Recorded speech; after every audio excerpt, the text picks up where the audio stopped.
Hello student, स्वागत है आपका MYR मैथ्स वाई रोहित में। आज हम पढ़ते हैं कक्षा 9वीं के प्रश्नावली 2.3 का 5वां सवाल। इसके पहले अपन ने 9वीं कक्षा में 2.3 प्रश्नावली से चौथी सवाल तक पढ़ लिए। तो 5वां सवाल है हमारा, गुणनखंड ज्ञात कीजिए।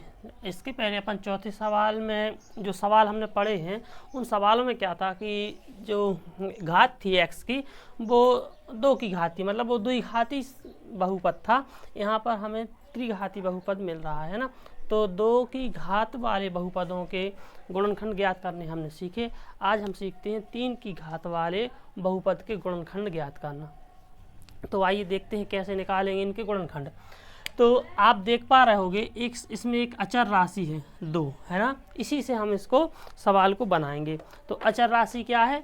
2 है। तो सबसे पहले हम क्या करेंगे, हम 2 के गुणनखंड निकालेंगे। मतलब हमें पता करना है कि इस 2 में किस किस संख्या से भाग जाता है। तो 2 के गुणनखंड क्या हो जाएंगे, 2 में 1 से भाग जाएगा और 2 से भाग जाएगा, और किस से भाग जाएगा, ऋण 1 से भाग जाएगा और ऋण 2 से। मतलब हमें 2 के गुणनखंड पता चले है ना कि 2 में किस किस संख्या का भाग जाएगा, 1 का जाएगा, 2 का जाएगा, ऋण 1 का जाएगा और ऋण 2 का जाएगा।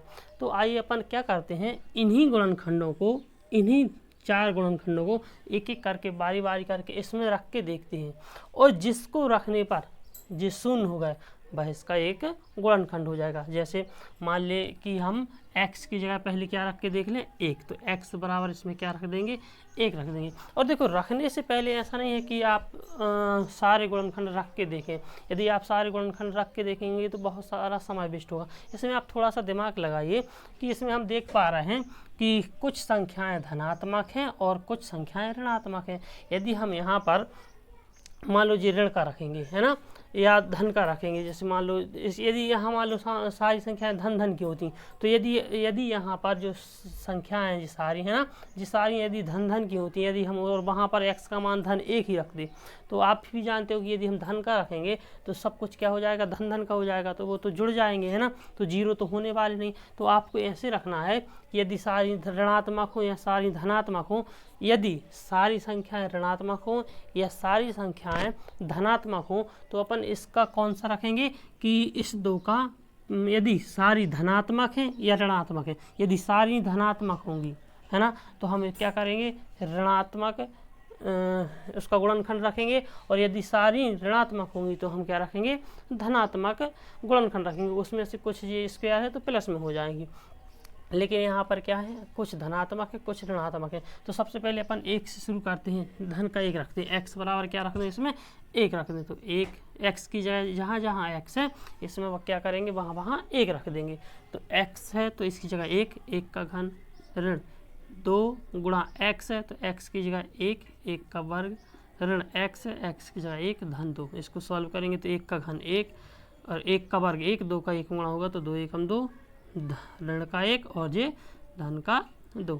तो देखिए, एक धन ऋण का 2 है, धन का 2 है, कट जाएंगे, एक ऋण का 1 है, एक धन का 1 है, धन का 1 ऋण का 1 कट जाएंगे, उत्तर क्या मिला, 0। इसका मतलब x बराबर 1 रखने पर क्या आया है, 0। तो ये उस साइड है जो, है ना, तो क्या है, इस ओर है तो क्या है, धन का 1 है, इस ओर आएगा तो क्या हो जाएगा, ऋण का 1 हो जाएगा। तो एक गुणनखंड हमें क्या मिल चुका है, x ऋण 1। इसका एक गुणनखंड क्या हो जाएगा, x ऋण 1 हो जाएगा। अब बाकी के 2 गुणनखंड ज्ञात करने के लिए अपन क्या करते हैं, इसका भाग इसमें लगा देंगे। उससे हमें होगा क्या कि हमें एक द्विघाती बहुपद मिल जाएगा। उसके बाद अपन जो नॉर्मल विधि से चौथा सवाल में जैसे हमने सवाल किए थे, हम वैसे इसको हल कर देंगे, है ना। कहते हैं कि हमें क्या मिला है जी, इस ओर धन का 1 था, इस ओर आया तो क्या मिल गया, x ऋण 1। तो एक गुणनखंड, हमें इसके ऐसे 3 कोष्टक बनाने, गुणनखंड ज्ञात करने, मतलब जिस प्रकार ये एक कोष्टक में आया इसी प्रकार हमें 3 कोष्टक बनाने।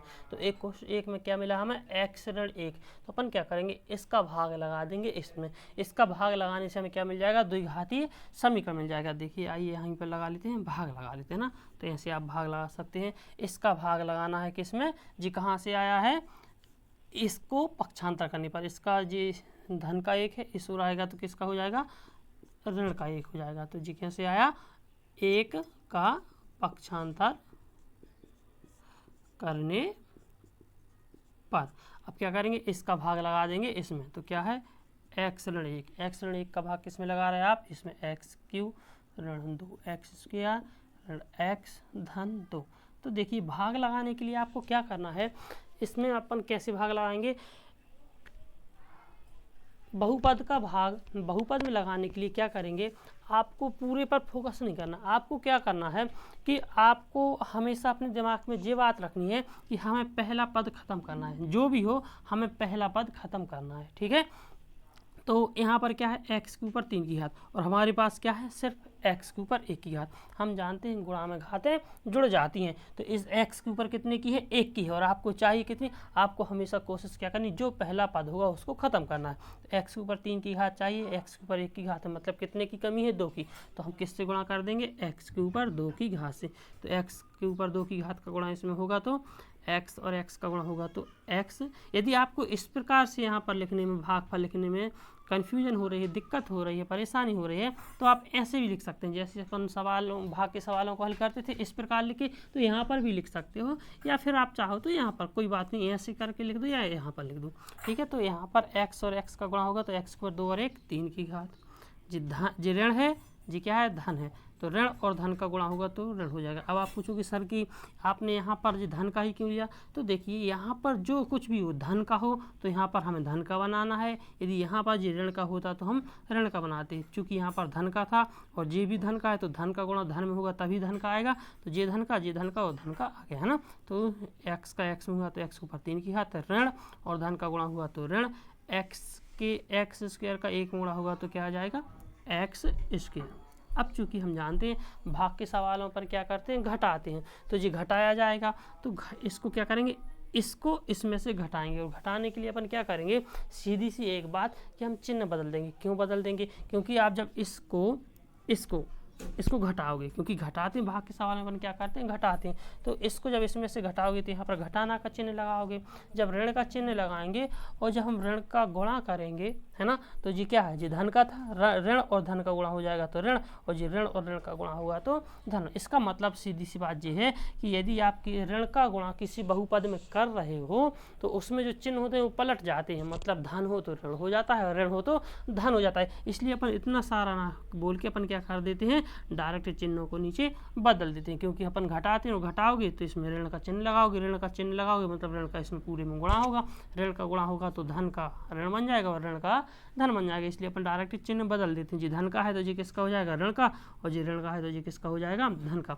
अब इसके जे चिन्ह काम नहीं करेंगे, जे जो चिन्ह है यहाँ पर जो धन था, ये दोनों चिन्ह कार्य नहीं करेंगे। अब कौन से चिन्ह काम करेंगे, जो अपन ने बदले हैं, तो जे धन का है और जी ऋण का है, धन और ऋण का कट जाएगा, है ना। यहाँ पर जी किसका है, ऋण का, और जी किसका है, धन का। अब जी ऋण का नहीं है, जी धन का है, जी ऋण का, जी धन का, एक धन का हो एक ऋण का हो तो क्या हो जाएंगे, घटते हैं। तो 2x स्क्वायर में से 1x स्क्वायर जाएगा, क्या बचेगा, x स्क्वायर, और बड़ा कौन है, 2 की जी x, है ना, जी 2 बड़ा है तो इसका चिन्ह क्या है, ऋण, तो इसका भी चिन्ह क्या आ जाएगा, ऋण आ जाएगा, ठीक है ना।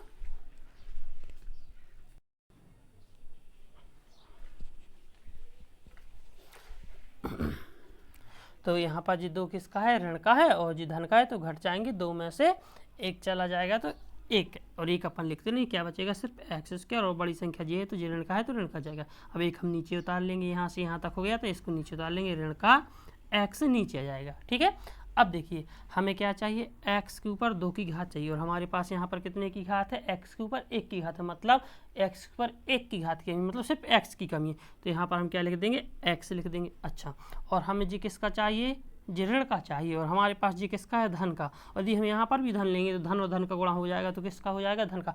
आपको याद क्या करना है ना, मतलब आपको क्या समझना है, आपको हमेशा पहला पद खत्म करना है। यहाँ पर पहला पद जे था, यहाँ पर पहला पद जे है, तो आपको हमेशा क्या करना है, पहला पद खत्म करना है। और याद रखना कि पहला पद जो हो वह x की याद, मतलब उसमें जो चर राशि होती है वह अधिकतम घात हो, मतलब उसको ही आगे लाना है। यदि मान लो यदि आप x आगे लिख देंगे, इसको पीछे लिख देंगे तो गलत हो जाएगा। आपको क्या करना है, हमेशा x की जो अचर राशि है ना, जो अचर राशि होती है, सॉरी चर राशि होती है ना, जो चर राशि होती है उसकी अधिकतम घात को आगे लिखना है। इसकी अधिकतम घात को हमें खत्म करना है।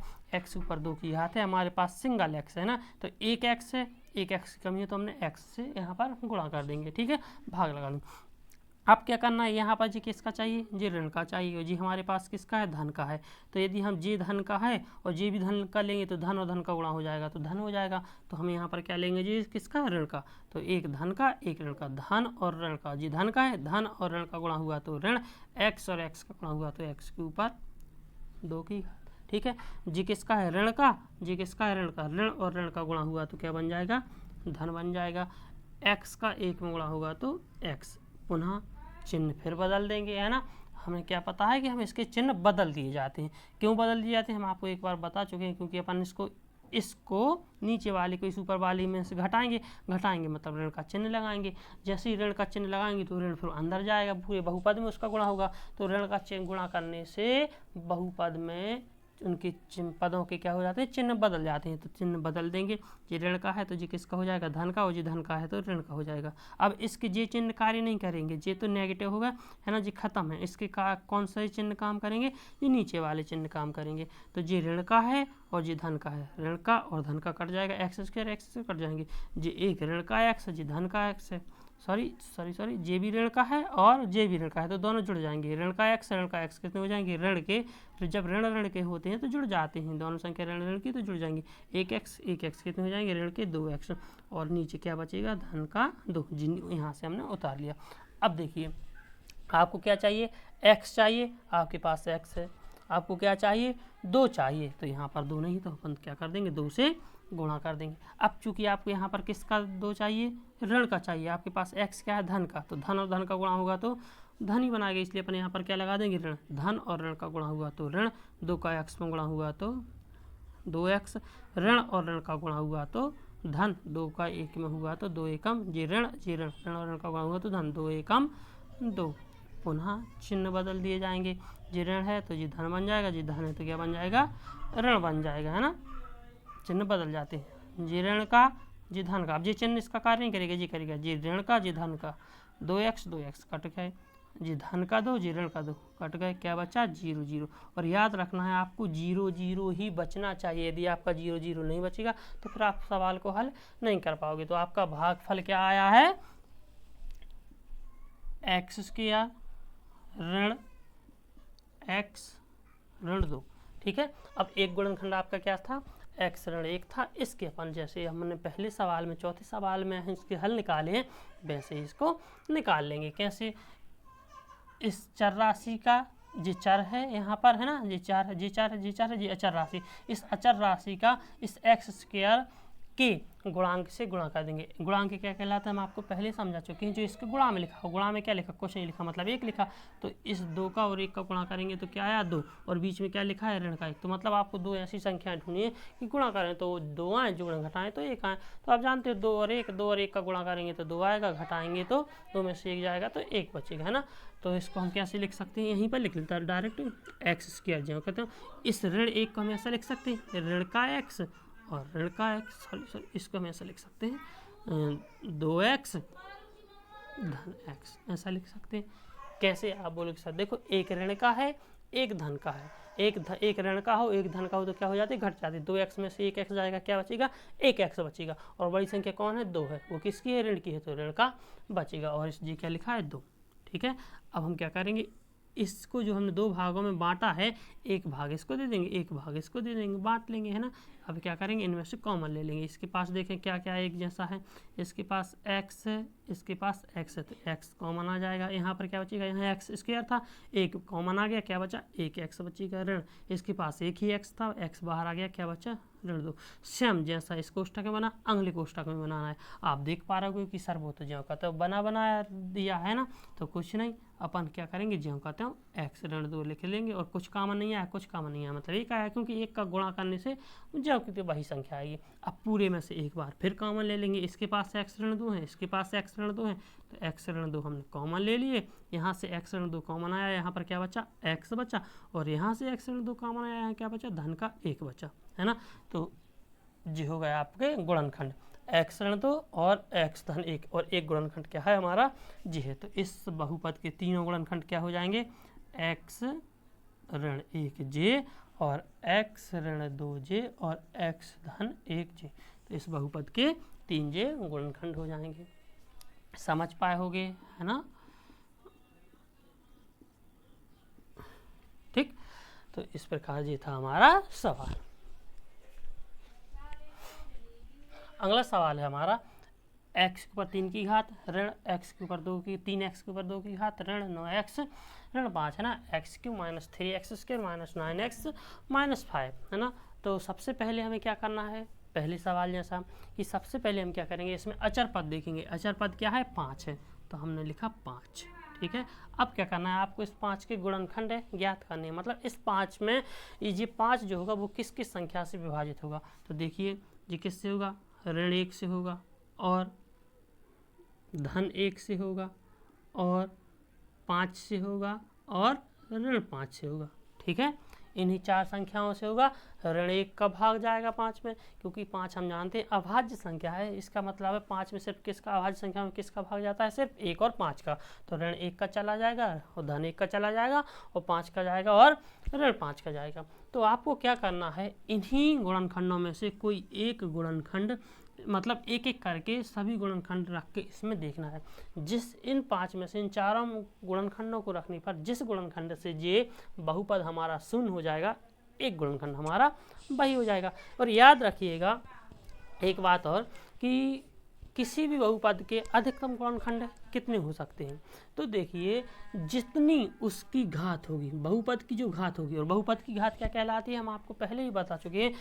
किसी बहुपद में जो चर दिए हैं, किसी भी बहुपद में जो चर दिए हैं, उन चर की जो सबसे अधिकतम घात होगी, जैसे जी एक बहुपद है, इसमें चर क्या है, x है, तो x की सबसे बड़ी घात कहाँ है, जी 3, यहाँ पर है, x ऊपर 3 की घात। तो जो सबसे बड़ी घात बहुपद में जो सबसे बड़ी घात होती है चर राशि की, वही बहुपद की घात कहलाती है। तो इस बहुपद की घात कितनी है, 3, तो इसके गुणनखंड भी कितने होंगे, 3। यदि बहुपद की घात 2 है, जितनी बहुपद की घात होती है उतने बहुपद के गुणनखंड होते हैं। तो बहुपद की घात यहाँ पर कितनी है, 3 है, तो यहाँ पर इसके गुणनखंड कितने होंगे, 3। और जब 2 की घात होती है तो उसके गुणनखंड कितने होंगे, 2।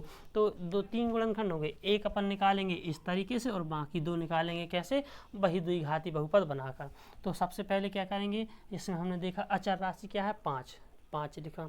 इस 5 के गुणनखंड क्या क्या हो सकते हैं, मतलब इस 5 में किस किस संख्या से भाग जा सकता है, ऋण 1 से, धन 1 से, 5 से और ऋण 5 से। तो हम क्या करेंगे, इनमें से एक एक करके गुणनखंड रखेंगे और जिस गुणनखंड को रखने पर x का मान कहाँ पर रखेंगे, x की जगह, जैसे x की जगह हम ऋण 1 रखेंगे, फिर 1 रखेंगे, फिर 5 रखेंगे, फिर ऋण 5 रखेंगे।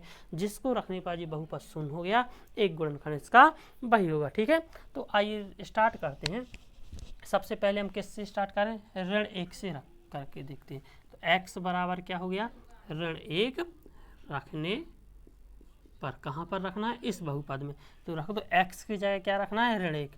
तो जी x है, इसकी जगह ऋण 1 रख दो, है ना, ऋण 1। यहाँ पर 3 की घात लगी तो 3 की घात लगा दो, ऋण 3 गुणा x की जगह क्या रखना है, ऋण 1। इसके ऊपर 2 की घात लगी तो ऋण 2 की घात लगा दो, ऋण 9 गुणा जी क्या है, x की जगह क्या, ऋण 1, और जी क्या है, ऋण 5। बस इसको हम क्या करेंगे, सॉल्व कर देंगे। तो 1 का घन 1, और हमने आपको बताया है जब ऋण पर समघात होती है तो वह धन बन जाता है, और जब विषम घात होती है तो वो ऋण का ऋण ही रहता है। क्योंकि यहाँ पर ऋण है और इसके ऊपर घात कैसी है, 3 की है। 3 एक कैसी संख्या है, विषम संख्या है। तो जब घात विषम होती है तो वह ऋण का ऋण ही रहता है। तो ऋण 1 जी क्या है, ऋण का 3 है जी क्या है, 1 के ऊपर कितने की घात है, 2 की। 2 कैसी ही संख्या है, सम है, तो 1 के ऊपर 2 की घात मतलब 1 का 1 ही रहेगा, और ऋण का क्या बन जाएगा, धन। तो 3 गुणा क्या होगा, धन का 1, है ना, ऋण 9 का 1 में गुणा होगा तो 9 एकम 9, ऋण और ऋण, जे भी ऋण का ऋण और ऋण का गुणा होगा तो क्या बन जाएगा, धन। और जी क्या है, ऋण 5। एक बार और सॉल्व कर लेंगे। ऋण 1 3 एकम 3, 3 एकम 3 किसका 3, ऋण का 3, और जी क्या है, धन का 9 और ये ऋण का 5। अब क्या होगा, ऋण ऋण वाली संख्या अलग जुड़ जाएंगी और धन धन वाली अलग जुड़ जाएंगी। तो जे भी ऋण का, तो 5 और 3 8, 8 और 1 9, किसकी 9, ऋण की 9, और जी क्या है, धन की 9। एक ऋण का 9, एक धन का 9, 9 में से 9 गए, क्या बचा 0 बचा, ठीक है। तो हमारा एक गुणनखंड, यदि इसको x बराबर ऋण 1 रखने पर 0 बचता है तो एक गुणनखंड जी हो जाएगा। x बराबर क्या था, ऋण 1 रखा है जी, ऋण 1 उस ओर है तो ऋण का, इस ओर आएगा तो क्या हो जाएगा, धन का 1। तो x बराबर धन का 1, तो एक गुणनखंड हमें क्या मिल चुका है, जी मिला। ठीक है, समझ पाए। तो हमारा एक गुणनखंड तो जी हो गया। बाकी के दो गुणनखंड ज्ञात करने के लिए अपन क्या करते हैं कि यहाँ पर मान रखते हैं। ठीक है, मान किसका रखेंगे, सबसे पहले अपन क्या करते हैं कि जो हमारा एक गुणनखंड आया है इसका भाग लगाएंगे इस बहुपद में जो दिया है। चलिए भाग लगाते हैं। क्या है, x के ऊपर 3 की घात ऋण 3x स्क्वायर ऋण 9x और ऋण का 5। इसमें भाग लगाते हैं किसका, x जी, इस ओर आया उस ओर था तो ऋण था, इस ओर आया तो धन का, x धन 1 एक गुणनखंड चाहिए, इसका हम भाग लगाएंगे। ठीक है, अब भाग लगाने से होगा क्या कि जी यहाँ पर द्विघाती बहुपद मिल जाएगा। और भाग लगाने पर आपको याद रखना है कि आपका जो शेष फल वो क्या होना चाहिए, 0 0 बचना चाहिए। यदि 0 0 नहीं बचता है तो फिर आप इस सवाल को हल नहीं कर पाओगे। तो आइए भाग लगाते हैं और इसको हल करते हैं। तो हमने आपको पिछले सवाल में बताया आपको भाग कैसे लगाना है। आपको हमेशा जब बहुपद का किसी बहुपद का भाग किसी दूसरे बहुपद में दिया जाता है तो आपको हमेशा क्या करना है, कोशिश ये करनी है, कोशिश नहीं आपको करना ही है कि आपको पहला पद जो है वो ख़त्म करना है। जो पहला पद होता है वो ख़त्म करना। और ये भी बात याद रखें कि पहला पद है क्या, ऐसा नहीं कि बड़ी घात पीछे है और छोटी घात आगे है। आपको सबसे पहले यदि आपका बहुपद सही से नहीं जमा है तो आपको उसको सबसे पहले क्या करना है, घातों के क्रम में जमाना। मतलब पहले सबसे बड़ी घात, फिर उससे छोटी घात, फिर उससे छोटी घात, फिर उससे छोटी घात, किसकी, चर की, है ना। तो हमारे बहुपद पहले से जमा हुआ है, इसमें सबसे बड़ी घात आगे है। तो सबसे पहले हम क्या करेंगे, पहला हर बार हमें क्या करना है, पहला पद खत्म करना है। यहाँ x ऊपर कितने की घात है, 3 की, और यहाँ पर क्या है हमारे पास x है, मतलब x ऊपर कितने की घात है, 1 की, मतलब कितने की घात की कमी है, 2 की। तो हम जानते हैं गुणा में घातें जुड़ जाती हैं। तो किसका गुणा करेंगे, x के ऊपर 2 की घात का गुणा कर देंगे। तो 1 की यहाँ, 2 की यहाँ, कितने की हो जाएगी, 3 की हो जाएगी। चूँकि यहाँ पर किसका है, धन का है, तो हमें भी किसका बनाना है, धन का बनाना है। तो धन का बनाने के लिए जी धन का है, यहाँ पर भी हमें किसका लेना चाहिए। देखो जी, इसको तो आप बदल नहीं सकते, जी धन का है तो धन का ही रहेगा, ना ही आप इसको बदल सकते हो, जी आप अपने मन से ले सकते हो, है ना। तो यहाँ पर जी धन का है तो यहाँ पर भी हमें धन का लेना पड़ेगा, क्योंकि धन और धन का गुणा होगा तभी तो धन बनेगा, है ना। तो जी धन का रहेगा। तो एक्स और एक्स का गुणा होगा तो एक्स के ऊपर 2 और 1 3 की घात, जी धन का धन धन का गुणा होगा तो धन, 1 का एक्स इसके गुणा होगा तो एक्स इसके। ठीक है, अब क्या करेंगे, फिर क्या होता है, इसके चिन्ह बदल जाते हैं। हम आप एक बार फिर से आपको बताना चाहते हैं कि चिन्ह क्यों बदल जाते हैं, क्योंकि भाग के सवालों में अपन क्या करते हैं, संख्याओं को घटाते हैं। तो आप यहाँ पर क्या करोगे, इसको इसमें से घटाओगे मतलब ऐसे ऋण का चिन्ह लगाओगे। अब जब ये ऋण का चिन्ह लगाते हैं तब जब ये ऋण अंदर जाएगा इस कोष्टक को तोड़ते हुए, है ना, तो क्या होगा कि जब इस ऋण का इसमें गुणा होगा तो जी धन का है, ऋण और धन का गुणा होगा तो ऋण बन जाएगा। ऋण और जी धन का है, ऋण और धन का गुणा होगा तो ऋण बन जाएगा। मतलब जी दोनों धन धन के थे तो किसके बन गए, ऋण के बन गए। यदि जी ऋण का होता ऋण और ऋण तो क्या बन जाता, धन। जी ऋण का होता ऋण और ऋण का गुणा होता तो धन। इसका मतलब आप क्या समझे कि ऋण का गुणा करने पर, सीधी सी बात, आप एक इतने बात याद रखो कि किसी बहुपद में जब ऋण का गुणा होता, जब धन का गुणा होता तो चिन्हों पर कोई फर्क नहीं पड़ता, लेकिन जब किसी बहुपद में ऋण का गुणा किया जाता है तो उसके चिन्ह बदल जाते हैं। तो बदल जाते हैं मतलब ऋण हो तो धन बन जाता है, धन हो तो ऋण बन जाता है। इसलिए आप इतनी बात याद रखोगे, चिन्ह बदल देंगे अपन, है ना। तो ये देखो कहाँ किसका है, जी धन का है तो ये ऋण का हो जाएगा, ऐसे नीचे लगा दिया करो। और ये किसका है, धन का है तो ये भी क्या हो जाएगा, ऋण का। अब ये चिन्ह इन दोनों पदों के ये दोनों चिन्ह कार्य करेंगे, ना कि जी, है ना। तो x ऊपर 3 की घात धन की, x ऊपर 3 की घात ऋण की, एक धन का एक ऋण का, तो क्या हो जाएंगे, कट जाएंगे। ठीक है, अब इस पर आए तो जे भी किसका है, ऋण का, और जे भी किसका है, ऋण का। दोनों ऋण ऋण के होते हैं, जब दोनों ऋण ऋण के होते हैं तो क्या होते हैं, जुड़ जाते हैं।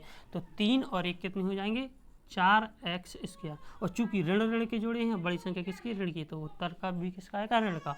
और ये उतार लिए, है ना। इसको हम नीचे जैसे संख्याएं उतारते भाग के सवाल में एक एक, ऐसे यहाँ पर हमने जो संख्या नीचे उतार दी तो क्या आ गया, ऋण का 9x। अब क्या करना है आपको, देखिए आपको x के ऊपर 2 की घात लानी है और हमारे पास x के ऊपर कितने की घात है, 1 की, मतलब 1 की कमी है। तो हम यहाँ पर 1x लिख देंगे।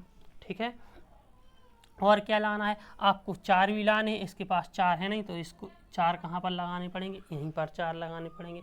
ठीक है, अब हमें जी किसका लाना है, ऋण का लाना है, लेकिन हमारे पास जी क्या है, धन का है। यदि जी धन का है और हम जे भी धन का लेंगे तो धन और धन का गुणा होगा तो क्या बन जाएगा, धन का। लेकिन हमें क्या लाना है, ऋण का लाना है। तो कैसे आएगा, जी एक धन का हो एक ऋण का, तो इसको तो हम बदल नहीं सकते, इसको हम अपने हिसाब से जैसे चाहे लिख सकते हैं। तो हम जी किसका लिख लेंगे, ऋण का लिख लेंगे। तो धन और ऋण का गुणा होगा तो ऋण x का 4 का यहाँ पर क्या है, इसका गुणांक क्या है, कुछ नहीं मतलब 1 है ना, 4 एकम 4 और x का गुणा होगा तो x के ऊपर 2 की घात। ठीक है जी, धन का जी ऋण का, धन और ऋण का गुणा होगा तो ऋण, 1 का 4 में होगा तो 4x। पुनः फिर से अब इसको हल करेंगे तो क्या बताया है, हम घटाते हैं तो चिन्ह बदल जाते हैं। जी ऋण का है तो जी किसका हो जाएगा, धन का, जी किसका है, ऋण का है तो जी किसका हो जाएगा, धन का हो जाएगा। ठीक है जी 4x किसका है, ऋण का, जी 4x अब किसका है, धन का, तो कट जाएंगे।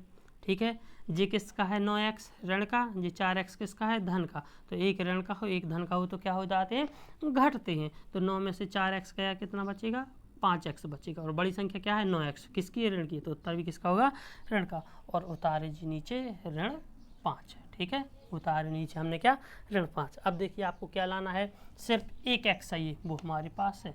कमी किसकी है, 5 नहीं है तो हम यहाँ पर किससे गुणा कर देंगे, 5 से। चूँकि यहाँ पर हमें ऋण का 5 लाना जी, धन का x है तो यहाँ पर हम क्या लगाएंगे, धन और ऋण का गुणा होगा तो ऋण, तो यहाँ पर क्या लगा देंगे, ऋण लगा देंगे। तो 5 का x गुणा होगा तो 5 एकम 5x, और ऋण और धन का गुणा होगा तो क्या बन जाएगा, धन और ऋण का गुणा होगा तो ऋण बन जाएगा, धन और ऋण का गुणा होगा तो ऋण बन जाएगा, 5 एकम 5। ठीक है अब इसके चिन्ह बदल जाएंगे, जी ऋण का है तो धन का हो जाएगा, जी ऋण का है तो धन का हो जाएगा। एक ऋण का एक धन का घट जाएंगे, 5 में से 5 गया, एक ऋण का एक धन का 5 में से 5 गया, क्या बचा शेषफल हमारे पास, 0। और आपको 0 बचाना ही है ना, तो हमारे पास शेषफल क्या है, 0 बचा है। बस यदि हमारे पास शेषफल 0 बचा है तो हमारा द्विघाती एक बहुपद निकल के आया है जी, इसके हम गुणनखंड निकाल देंगे। द्विघाती बहुपद क्या है या भागफल क्या आया हमारा, भागफल है x² माइनस 4x माइनस 5 है ना। तो इसके हम क्या करेंगे, गुणनखंड निकाल देंगे। गुणनखंड कैसे निकालेंगे, वही तरीका है ना। अचर राशि हमारे पास क्या है, 5 है, अचर राशि क्या है, 5 है, और भी यहाँ पर क्या लिखा, 4। तो आपको